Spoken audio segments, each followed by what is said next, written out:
Merci, Monsieur le Président. Merci de votre accueil dans cette grande université de Kyoto. Merci, Monsieur l'ambassadeur, de votre présence et du soutien que vous apportez à cette manifestation. Et merci à l'ensemble des organisateurs de promouvoir un défi aussi important que celui du multilinguisme dans un monde multipolaire. Je suis très heureux de le faire ici à Kyoto, dans une des grandes villes de la mondialisation et qui est symbole pour beaucoup de peuples du monde, symbole de la défense de la nature et en même temps l'un des grands symboles de la force de l'esprit. Nous sommes réunis ici pour célébrer ensemble, par-delà nos différences de langue et de culture, le génie des hommes dans toute sa diversité. Et pourtant, quel paradoxe! Jusqu'à une époque récente, le monde gémissait dans la nostalgie de la langue originelle unique. Les mythes de la malédiction de la diversité des langues ne sont pas l'apanage de la Babel biblique. On en trouve la trace sur toute la planète, dans presque toutes les cultures.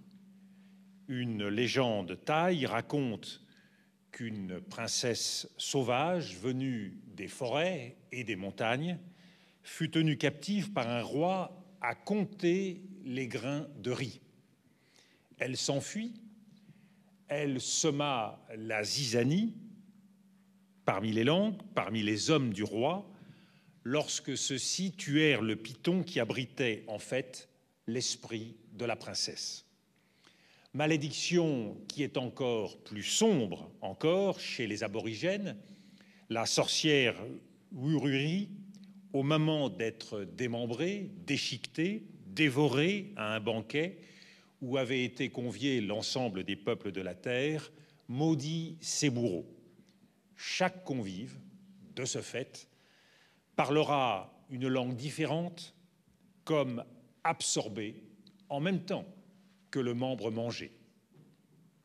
Et c'est au moment même où le rêve d'une langue unique semble plus accessible que jamais dans l'histoire des hommes, dans le sillage de la mondialisation, que nous prenons conscience de notre erreur.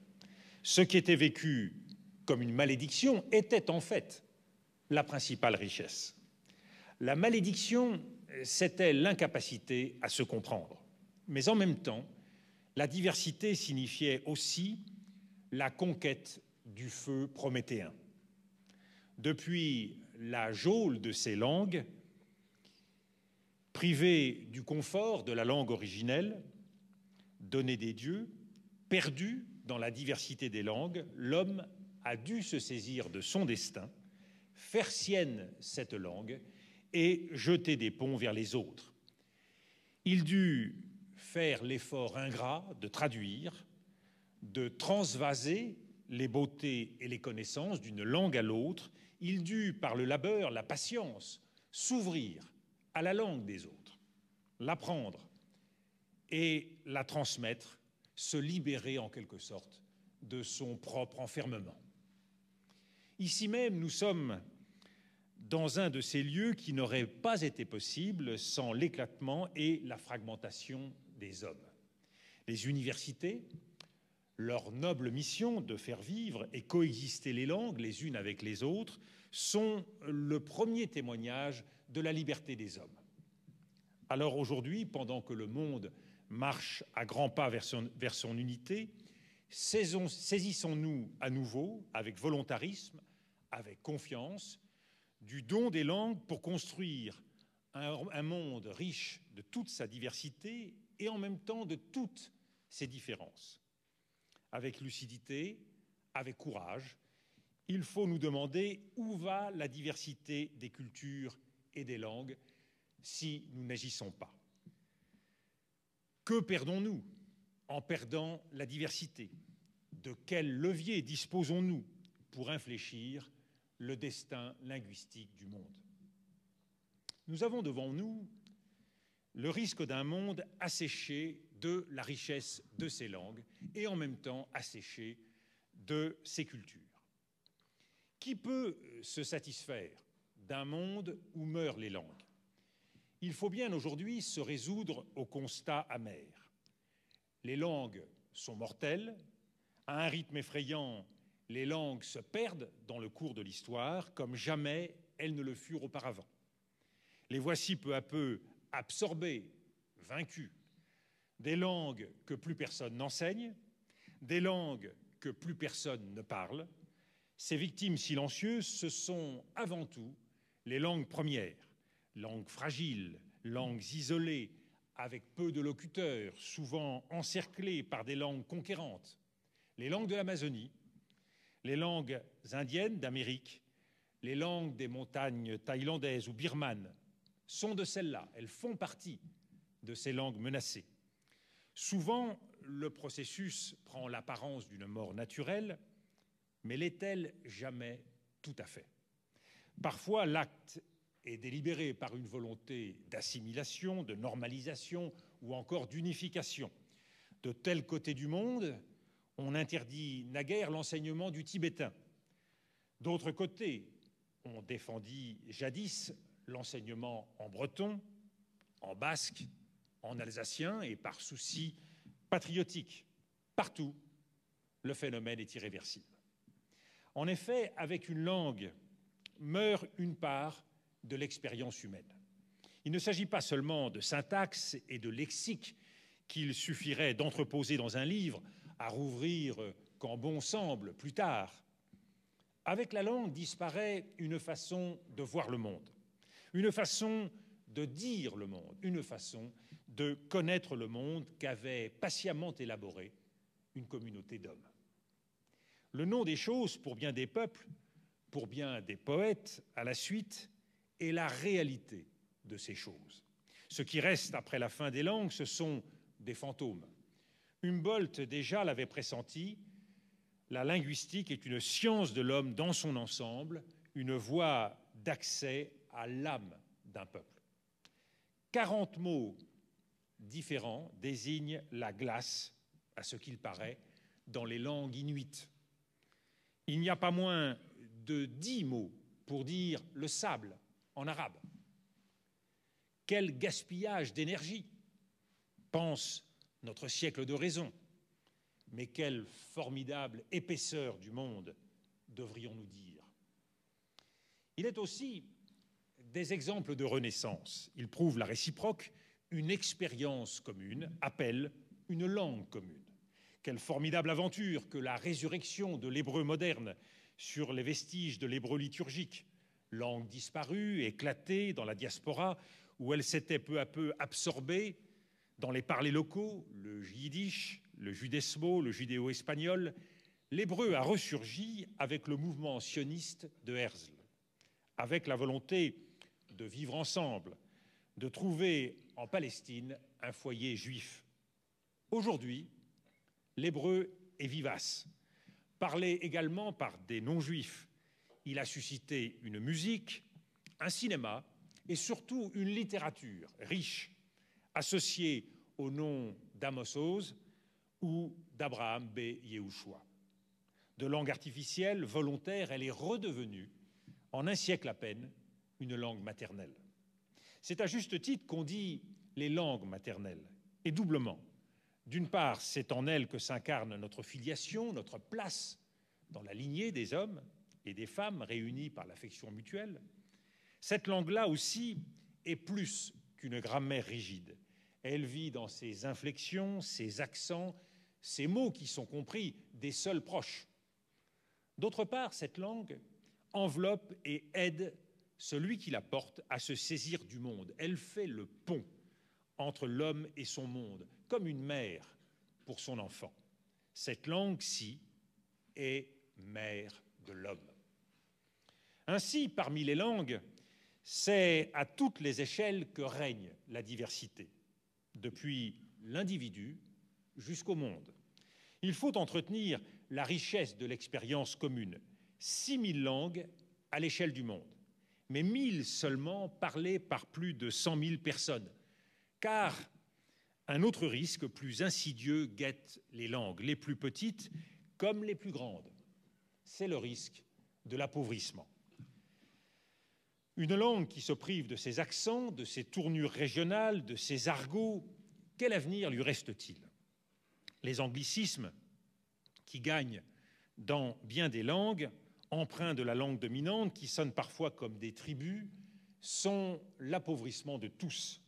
Le globish, qui s'est étendu sur la planète, est certes un instrument de communication, de division des tâches, de rationalité, mais il n'est pas une langue. Il l'est moins encore que ne l'a été du temps de l'Empire britannique, le Pidgin English, cet anglais simplifié, modifié en usage dans les colonies à l'échelle mondiale. Au moins celui-ci, outil de domination, a pu être conquis, investi, retourné et pratiqué par les populations qu'il dominait. Voyez par exemple ce qu'en a fait le grand écrivain nigérian Amos Tutuola: l'uniformité des langues est une mort lente de l'humanité. La mondialisation est pourtant, de toute évidence, la cause d'une uniformisation des cultures mondiales. 3 processus sont en jeu. Premièrement, la mondialisation s'est produite comme une conquête de l'ensemble des régions du monde et de l'ensemble des activités des hommes par la logique du marché. Après le commerce international des biens, de la division du travail, est venue inéluctablement la marchandisation des cultures. C'est le grand défi pour nos sociétés depuis une décennie et sans doute encore pour les décennies à venir. Les consommations culturelles, parlons un instant le jargon global, se font désormais à l'échelle mondiale. De Rio à Moscou, en passant par le Cap et Londres, on regarde les mêmes émissions de télévision, légèrement adaptées. On écoute la même musique. On va voir les mêmes films, à peu d'exceptions près. De plus, tous ces biens culturels sont désormais, depuis les négociations de l'Organisation mondiale du commerce sur l'accord général sur le commerce des services, considérés comme des biens semblables aux autres. Les logiques concurrentielles, ici comme ailleurs, favorisent le grand par rapport à ce qui est plus petit.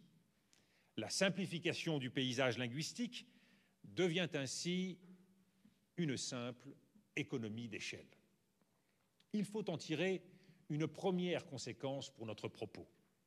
L'enseignement en anglais et l'effort d'accès aux productions mondiales en anglais ne peut qu'être favorisé dans tous les pays. Il serait illusoire d'ignorer l'anglais.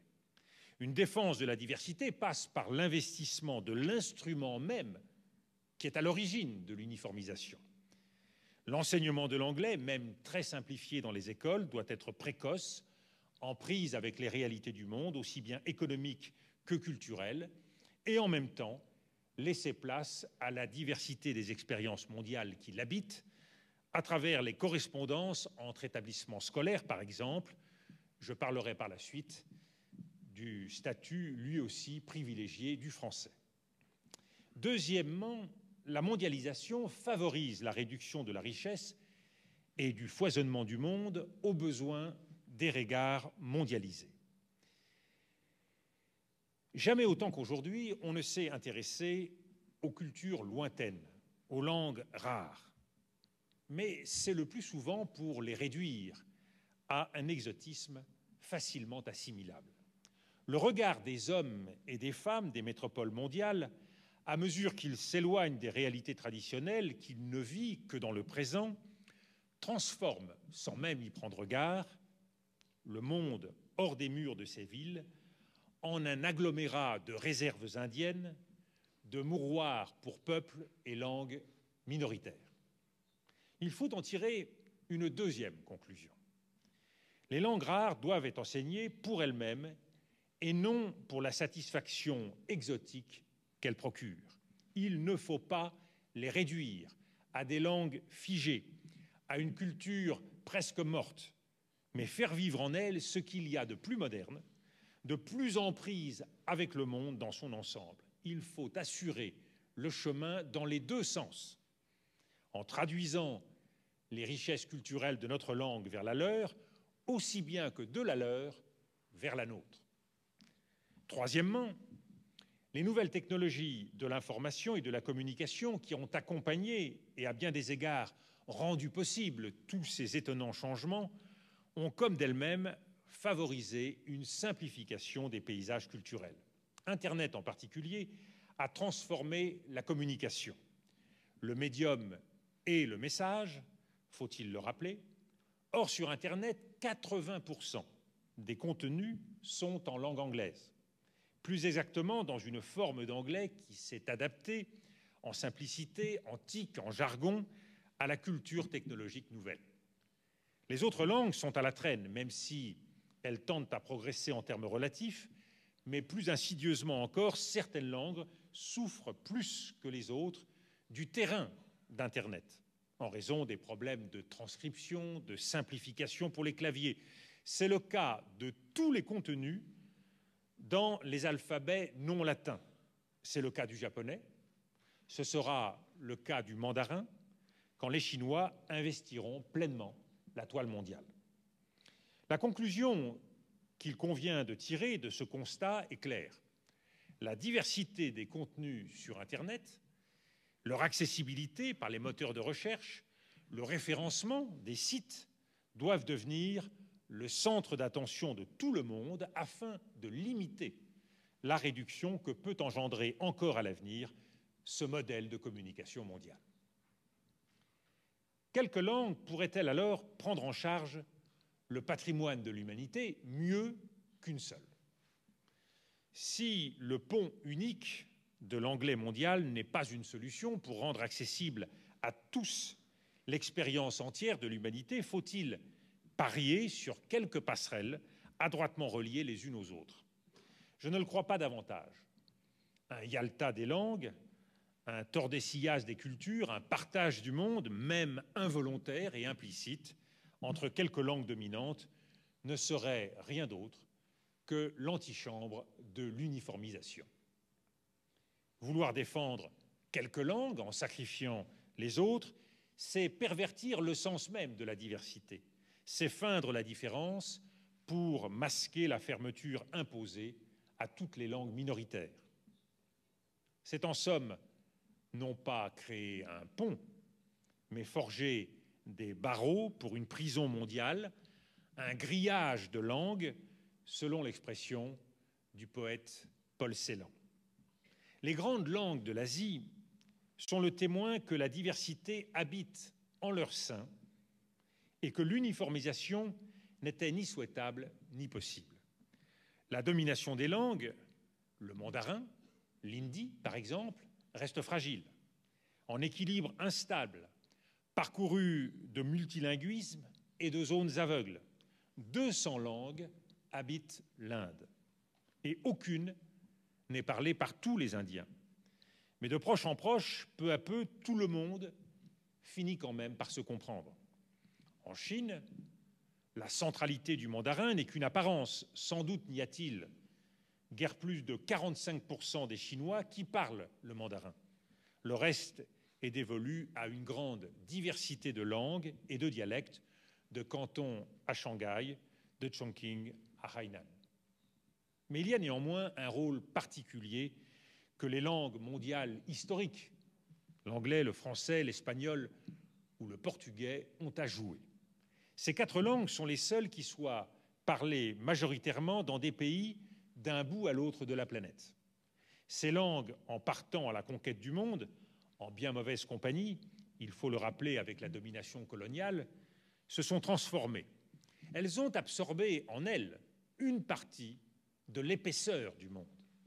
Elles s'y sont renouvelées profondément.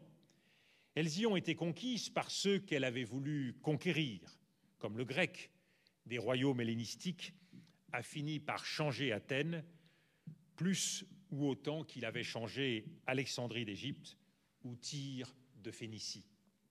Cet héritage, ces langues ne peuvent le nier et elles doivent le revendiquer au nom même du respect de la diversité qui les habite.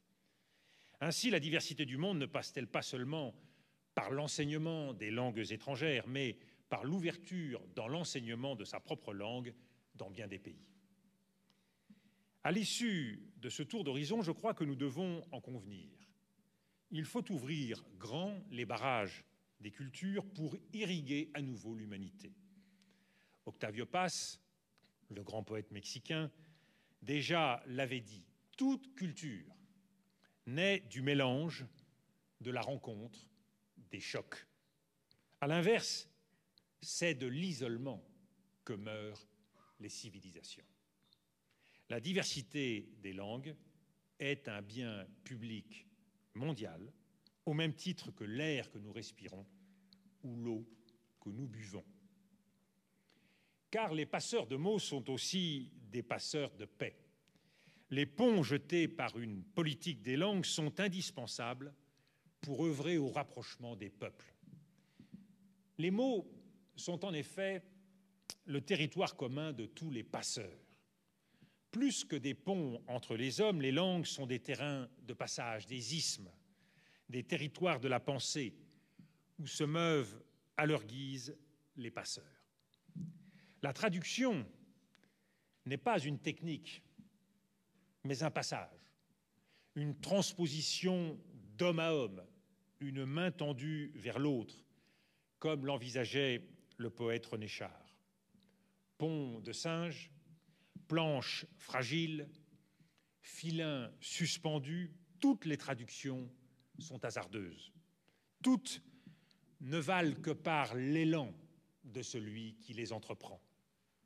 Mais là où on les retire, le territoire de la langue devient alors marécage, lieu où rôdent les maladies et les anémies. Prenons l'exemple du repli des pays de langue arabe ces dernières années, du refus de voir un monde jugé trop agressif et dangereux. Faut-il s'en étonner alors que les traductions des grands auteurs, anciens et contemporains, vers l'arabe ont tari?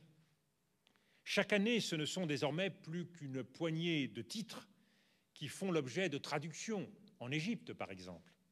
Faut-il rappeler au contraire toute la richesse que tira l'Occident des traductions islamiques, des classiques grecs et latins? Ce fut une succession de traductions imparfaites, déformantes, qui furent les sources paradoxales d'innovation, de nouvelles interprétations. La traduction n'est pas trahison par hasard, mais bien par sa nature même, comme le rappelle un célèbre adage italien. Et l'humanisme, qui a tant changé la face du monde, qu'a-t-il été d'autre que d'abord un club de traducteurs, de grands traducteurs, de savants, enfermés dans leur tour d'ivoire et leurs textes poussiéreux. Et pourtant, ils ouvrirent grand des sociétés sclérosées et apeurées. Partout et toujours, les traductions permettent de vaincre les fantômes, d'abolir la peur de l'autre, de lutter contre l'intolérance et la haine. Il faut en effet savoir prendre ce risque, le risque de la trahison, pour cheminer avec le traducteur vers une nouvelle vérité, vers une raison partagée. En philosophie, en sciences sociales, le dialogue des cultures est passé bien souvent par des phases d'achoppement sur la transposition de certains concepts. Il ne s'agit alors plus seulement de véhiculer une idée, mais de la laisser se cristalliser dans cet entre-deux. C'est le sens fort de l'université, d'être une totalité de culture, un réseau de têtes de pont d'où partent les pionniers pour tisser de nouveaux liens.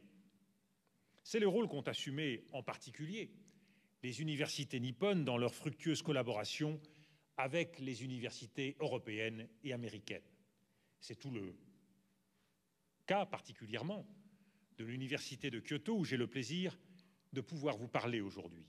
Jamais, ou alors ce fut au détriment de tous, les universités n'ont pu se replier sur une langue, sur une seule langue. Toujours, elles ont recherché l'équilibre entre la langue véhiculaire commune et le multilinguisme maîtrisé.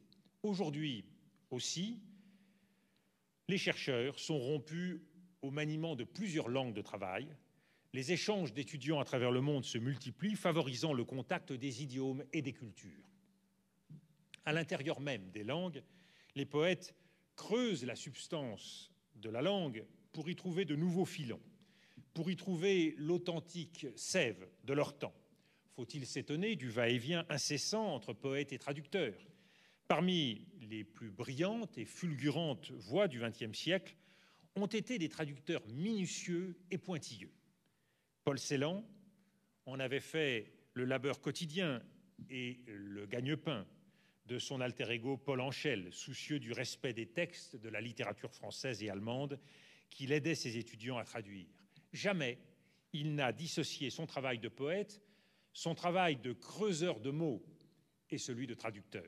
Et pour cause, car son allemand n'était pas une langue monolithique, il était complexe, douloureux, mouvant, habité à la fois de la voix des bourreaux du nazisme et de la voix contraire du pays natal, cet allemand très particulier de sa région d'origine, la Bucovine, en Roumanie, ainsi que par la langue haute de la grande culture allemande des siècles passés. À l'intérieur même de chaque langue, les traductions, les passages, les cloisonnements sont incessants. Apprendre la langue de l'autre, se défaire de l'immédiateté de la langue, c'est donc apprendre aussi à se libérer et à creuser les strates héritées de la langue. Partout sans cesse, les poètes se sont lus, entendus, traduits, parce qu'ils savent reconnaître derrière la chair intacte des mots la radicale humanité de l'autre. Ils éludent la simplicité du message, l'évidence du sens, au profit de la profondeur de l'humanité, de ce tremblement de l'être qui affleure dans la langue. Dans les mots, les poètes ne trouvent pas que des signifiants froids. C'est pourquoi ils espèrent tant, ils croient tant à la possibilité de la paix. Toutefois, dans la langue est la croyance en une réconciliation des hommes. Parce qu'à travers le travail poétique, ils cherchent à atteindre leur identité, la part d'universel de leur identité singulière. Il n'y a pas de poésie du repli national, il n'y a qu'une poésie de paix et de dialogue. C'est ce partage auquel s'efforcent depuis si longtemps, par-delà les souffrances et les douleurs d'un Moyen-Orient déchiré, poètes et écrivains israéliens et palestiniens. C'est le cas, par exemple, d'Amos Oz et de Mahmoud Darwish. Dans les murs et les forteresses, ils ont ouvert des brèches pour leur peuple. Certes, ils sont impuissants devant l'aveuglement des hommes et l'exacerbation des passions, mais demain, au jour de la réconciliation, leur œuvre sera là, à portée de main. Il faut des portes et des hommes pour ouvrir ce passage incessant. C'est notre responsabilité commune de faciliter tous ces passages, toutes ces ouvertures. Plus les cultures se rencontreront, se connaîtront, plus la paix gagnera du terrain. C'est ma conviction profonde et, je le crois, c'est le défi principal du monde chaotique d'aujourd'hui. Les réseaux des instituts culturels sont une forme essentielle de l'influence et du contact des cultures. La France, parmi d'autres nations chargées d'histoire, sait encore offrir ses idées et sa langue au peuple du monde. Ces instituts culturels, ces établissements scolaires à l'étranger, souvent bilingues, ont contribué à former, de par le monde, des élites ouvertes et polyglottes. La coopération culturelle et universitaire, elle aussi, a beaucoup progressé ces dernières années, permettant des résidences étrangères d'écrivains, des accueils d'écrivains étrangers ou encore des accueils d'artistes, comme c'est le cas ici, à Kyoto. Institut français, Institut Goethe, Institut Cervantes, British Council, l'ensemble des pays, en particulier européens, se sont lancés dans cette voie de coopération mondiale. Certes, il faudrait unifier davantage le réseau français, qui est encore trop disparate, afin de lui assurer une plus grande audience. Mais le chemin est le bon. C'est en particulier l'offre d'un enseignement de chacune de ces langues qui peut constituer un atout en complétant, parfois en vivifiant, les structures scolaires des pays d'accueil. À ces personnels, à ces lieux est dévolue dans ce monde la fonction d'être les portiers, de vivre sur le seuil de la langue, comme le portier qui, dans Macbeth, est le gardien du sens de la destinée. Car ce qui compte, c'est de pouvoir franchir les seuils, c'est de pouvoir maîtriser la peur de l'autre, la peur de l'inconnu. L'apprentissage des langues étrangères, c'est l'apprentissage de l'altérité et c'est l'apprivoisement d'un dialogue intérieur. C'est bien plus que l'acquisition d'une logique, d'une grammaire, d'une rhétorique.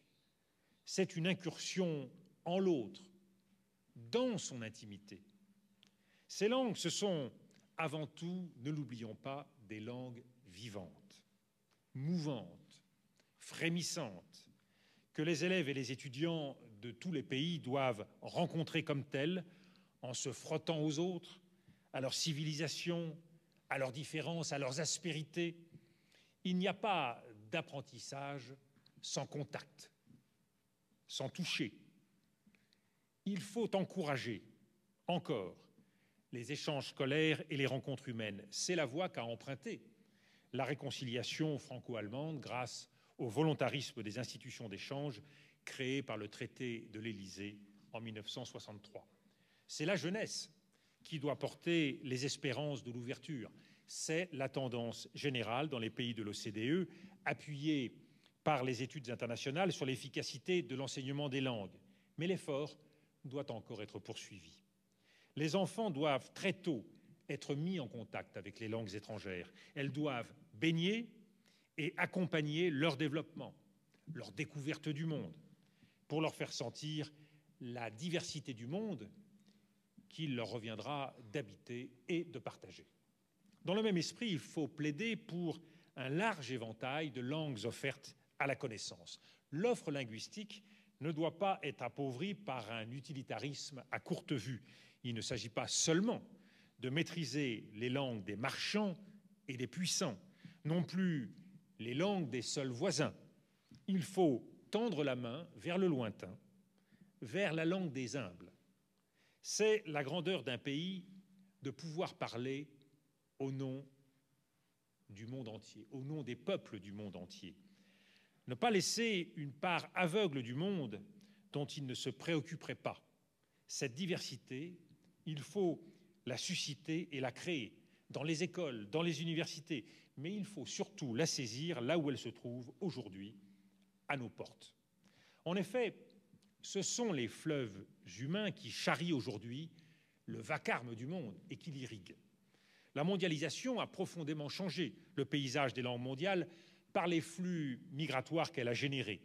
Le multilinguisme était une idée, un acquis. Elle est aujourd'hui un fait.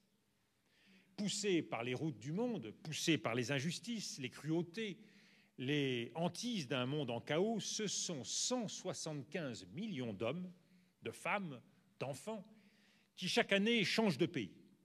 C'est un défi majeur pour l'avenir de pouvoir accueillir dans la dignité toutes ces personnes. L'enjeu du multilinguisme et de la diversité culturelle est ici avant tout de leur permettre l'acquisition de la langue et de la culture dans leur pays d'accueil sans pour autant nier et rejeter leur culture d'origine. Par le passé déjà, les migrations ont apporté une immense richesse aux langues des pays d'accueil. Elles ont donné lieu à des emprunts incessants. Regardez l'anglais des États-Unis, peu à peu désamarré de son île, forteresse de naissance, pour pêcher de ci, de là, un mot, une tournure, au hollandais, au français cajun, à l'allemand, au gaélique, au yiddish, à l'espagnol. C'est devenu une langue mosaïque, une langue mondiale, dans un tout autre sens que celui que j'ai développé tout à l'heure. Les métissages sont la source d'où jaillissent de nouvelles identités, parfois douloureuses, parfois joyeuses, mais toujours fécondes. Je voudrais célébrer ici la mémoire d'un poète récemment disparu et qui m'a toujours été cher, Aimé Césaire, qui vient de mourir, a laissé orphelines toutes les Antilles, toutes les langues françaises qu'il avait nourries, en alliant toujours le particulier à l'universel dans l'identité caraïbe. Il empruntait au créole, lui donnait saveur et valeur, mais il a toujours refusé de devenir poète créole, parce que cela signifiait pour lui se réduire à une identité partielle, repliée, fragmentaire. Sa négritude était une ouverture au monde dans le respect de soi qui est la condition du respect de l'autre. Les pays du Nord se privent d'une grande richesse lorsqu'ils refusent à ces immigrés, à la deuxième ou à la troisième génération, d'apprendre facilement la langue et la culture attachées à leur histoire familiale. L'enseignement scolaire de l'arabe, du chinois par exemple, reste encore bien trop timide en France, comme dans tous les autres pays européens. Il n'y a pourtant pas de lieu plus fécond pour l'humanité que ceux où se mêlent les langues. Pensons à la Tchernovitz perdue de Ceylan, à l'Alexandrie de Constantin Cavafi, à la Salonique de Nazim Hikmet. Toutes trois furent de tels lieux, des lieux fragiles et sublimes, où le flux et reflux incessant des langues découvrit sans cesse de nouveaux pontons et de nouvelles rives. Placer cet apprentissage à l'école, c'est tout le contraire, justement, d'un repli communautaire. C'est au contraire vaincre les préjugés, montrer que ces langues ne sont pas seulement la langue du passé, de la famille, des arrachements. Ces pays d'accueil doivent se saisir de cette chance qui leur est donnée de multiplier les passeurs qui auront à cœur d'enrichir ce qui est désormais leur pays, qui mettront leur énergie à parcourir le monde, à vivre avec des idées fragmentaires, à facettes mouvantes. Pour tous, le modèle de l'identité bloc est révolu, noyé dans la mondialisation. Il n'y aura bientôt plus que passeurs et passages. Ces langues sont riches d'expériences historiques et souvent des souffrances communes de notre monde. Elles sont l'épaisseur même du monde. Sans doute serait-il plus facile de faire comme si la rumeur du monde n'existait pas, de nous replier sur les langues heureuses de nos prospérités policées et cathodiques. Mais c'est perdre la sève du monde, le bruit sourd de l'histoire, de notre histoire, qui avance. Le grand poète chinois Bei Dao, après la répression du mouvement de Tiananmen, fut forcé à l'exil.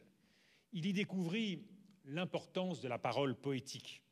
Je le cite, « Dans un contexte où tout est étranger, la langue est le refuge où, grâce à la poésie, je peux me retrouver. » Dans l'un de ses poèmes, il commence par dire « Je parle chinois devant le miroir ». Pour finir ce monologue doux amer par cette conclusion, à l'autre bout de la ligne, j'entends ma propre peur. Et en effet, la langue portée au-delà des mers, des murs, des frontières, est bien la patrie. Cet accent indéfinissable, comme pourrait le dire aussi Adonis, se souvenant du Liban depuis les environs de Paris. Le XXe et le XXIe siècle sont l'âge de la poésie, car ils sont l'âge de l'exil, où l'humanité entière est une diaspora, emportant avec elle sur les routes le fardeau sacré de ses langues. Face à la souffrance et à la perte, Mahmoud Darwish, le grand poète palestinien, l'a rappelé, la terre se transmet comme une langue. On est d'une langue comme on est d'un pays, avait déjà énoncé le Roumain francophone et philosophe Sioran. C'est bien là l'enjeu d'un monde où le multilinguisme est déjà partout, créer l'avenir du monde avec les langues d'aujourd'hui. En effet, les langues seront demain au cœur d'un monde multipolaire construit sur le respect des identités culturelles et la dignité de l'autre. L'espace de l'interculturalité nous appelle tous à l'échange et au dialogue. Convenons-en, il n'y a jamais dans l'histoire des hommes de progrès sans confrontation et contact avec les autres. C'est donc contre un double fantôme qu'il faut lutter pour sauver l'élan commun, ni la réduction à une unité culturelle et linguistique plus ou moins artificielle, brutale, destructrice, ni le repli sur des identités culturelles repliées derrière l'irréductibilité ne sont des voies possibles pour le monde. Ce problème n'est pas d'aujourd'hui. L'histoire l'a déjà posé. Il y a 150 ans, lorsque l'Occident fit voyager ses idées, ses institutions, et ses intérêts dans la malle-poste de ses instituteurs. Des civilisations y ressentirent à juste titre un danger. Elles prirent le risque du repli culturel, même les plus audacieuses. Le Japon, comme bien d'autres pays, a connu cette tentation. Il faut aujourd'hui encore tenir l'équilibre du dialogue des cultures qui les modifie de l'intérieur en évitant la sclérose et l'évanouissement. Le postulat de toute politique de la langue doit être simple. La langue, c'est l'autre dans son humanité commune. La langue originelle n'est qu'un mythe. La nostalgie d'une enfance heureuse des hommes, le Babil d'avant Babel, mais c'est le mythe fécond de notre parenté, de la compréhension mutuelle. Il ne faut pas réduire, mais préserver. Il ne faut pas transposer, mais traduire. Il ne faut pas singer, mais recréer. Dans les années 1930, alors qu'elle était accablée par le repli des cultures et des hommes dans les horreurs politiques, Marina Tsvetaeva, la grande poète russe, lança en guise de bravade ce que signifiait pour elle la langue, la poésie, la culture des autres. La passion pour chaque pays, comme s'il était l'unique. Voilà mon international. Pas la troisième, mais l'éternelle.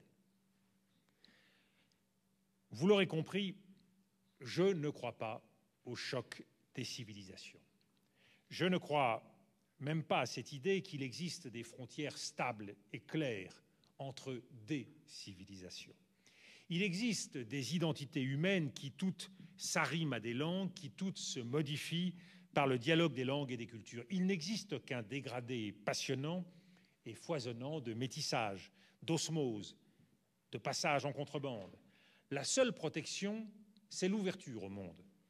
Le splendide barrage est aussi précaire que l'humble seuil est sûr, résumait l'historien Arnold Toynbee.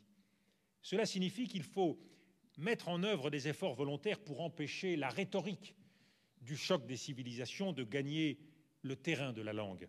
C'est une entreprise de longue haleine pour laquelle existent déjà de nombreux instruments. Les peuples doivent organiser leur effort pour se diriger dans le flot de la culture mondiale. Parmi ces excellents outils aptes à préserver et développer cette diversité culturelle du monde, je voudrais en aborder deux plus en détail, l'UNESCO et des organisations originales liées aux communautés linguistiques, la francophonie. La défense de la diversité mondiale, voilà le rôle qu'a su assumer l'UNESCO depuis sa fondation. Elle a suscité, encouragé, financé bien des projets visant à faire connaître les cultures lointaines à combler, les grands fossés que l'économie et la politique s'évertuaient à creuser en dépit du bon sens entre Est et Ouest, entre Nord et Sud. Sans doute, son succès principal a été de faire entrer de plein pied la culture et la langue au cœur du dialogue international, au lieu de les maintenir, comme trop souvent dans le passé, au rang de curiosité inoffensive.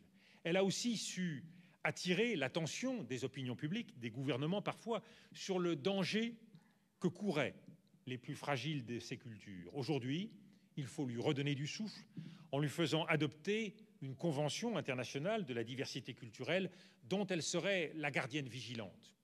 Deuxième point, deuxième levier qui sert les intérêts de tous pour la diversité, la francophonie.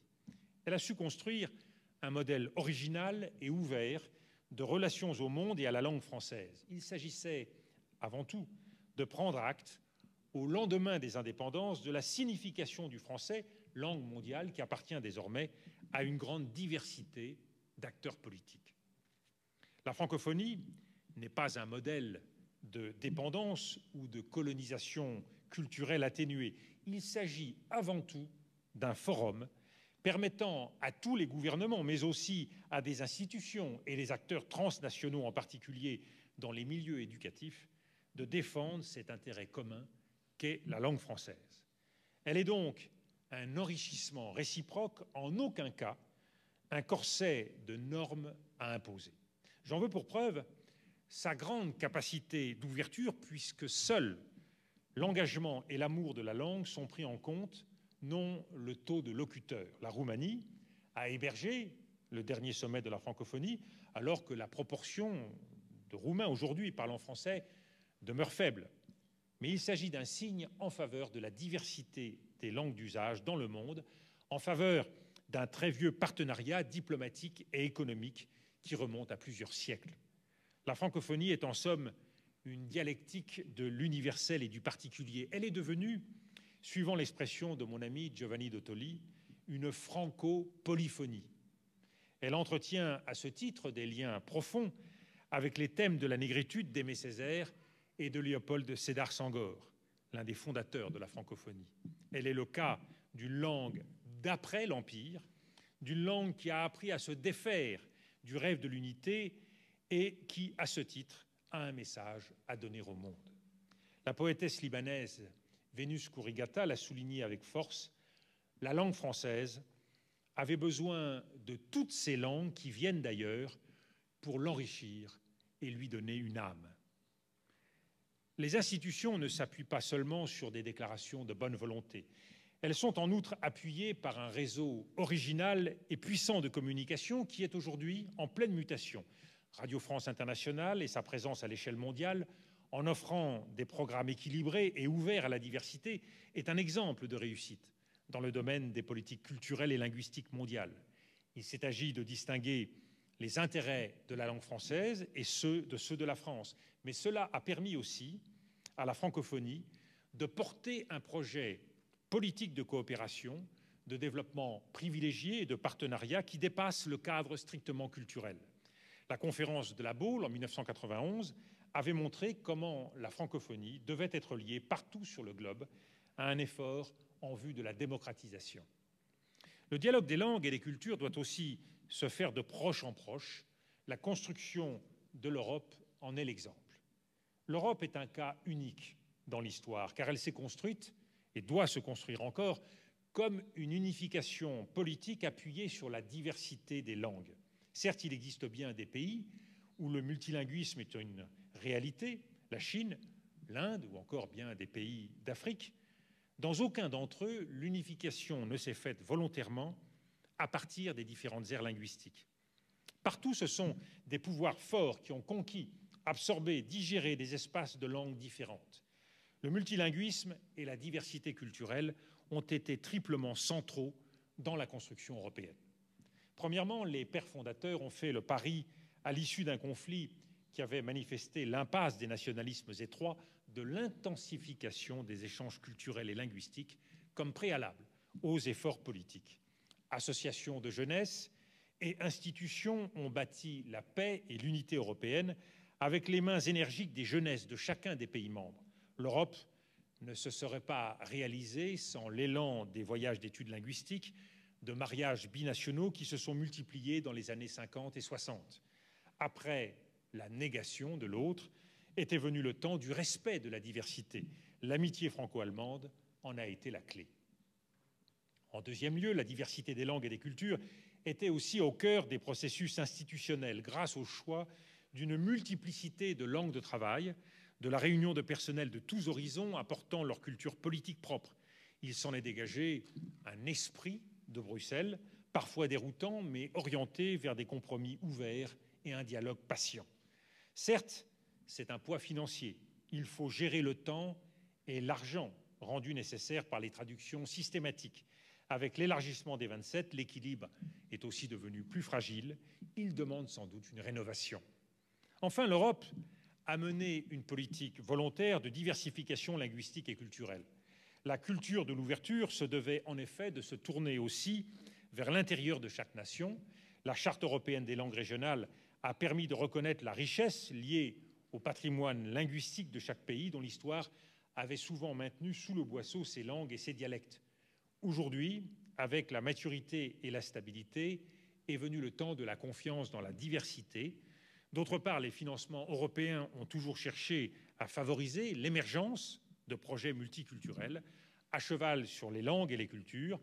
Ce fut le cas de la création de la télévision commune, la 7 en 1993, devenue plus tard Arte, sous une forme plus strictement franco-allemande. Ce fut le cas aussi des projets Erasmus, de mobilité étudiante. Ce fut le cas encore avec la promotion de la culture européenne sur un marché dominant et dominé par les productions américaines avec la directive qui imposa des quotas de production culturelles européennes. La multipolarité politique du monde, la participation conjointe des grandes régions du monde à l'élaboration de règles communes et de lieux de discussion suppose la maîtrise et la préservation de la diversité des langues. À l'échelle des grandes régions du monde, doivent se trouver, à l'image de ce qui s'est produit en Europe, des chemins vers une intensification du multilinguisme et une ouverture culturelle qui devient le gage de la stabilité et de l'aptitude au dialogue mondial. Mesdames, Messieurs, chers amis, je voudrais conclure ces quelques remarques sur le défi du pluralisme linguistique et culturel par un bref récapitulatif de ce que doit être l'esprit d'une multipolarité au service de l'homme et des cultures. Il s'agit tout d'abord d'une éthique du respect, à rebours d'une loi du plus fort, contre tous les empires, contre tous les simplismes, contre toutes les ignorances. Il faut miser sur l'enseignement des langues et des cultures parce qu'en découle naturellement le respect de la différence, la formation d'un point de vue sur le monde qui multiplie les focales et les perspectives pour aboutir à un monde tout en épaisseur et en densité, et non à un monde plat qu'on cherche aujourd'hui à nous faire accepter. Il s'agit d'une politique du volontarisme culturel et linguistique. Le multilinguisme est une donnée du monde, mais une donnée fragile qu'il faut entretenir et favoriser pour qu'il se développe harmonieusement. Cela nécessite des choix budgétaires, des projets, des actions volontaires en faveur des échanges culturels pour contrecarrer et réguler les tendances du marché dont on voit aujourd'hui qu'elles ne peuvent, en matière de langue et de culture, mener à un résultat satisfaisant. Il s'agit d'une philosophie qui place l'homme au cœur des entreprises humaines.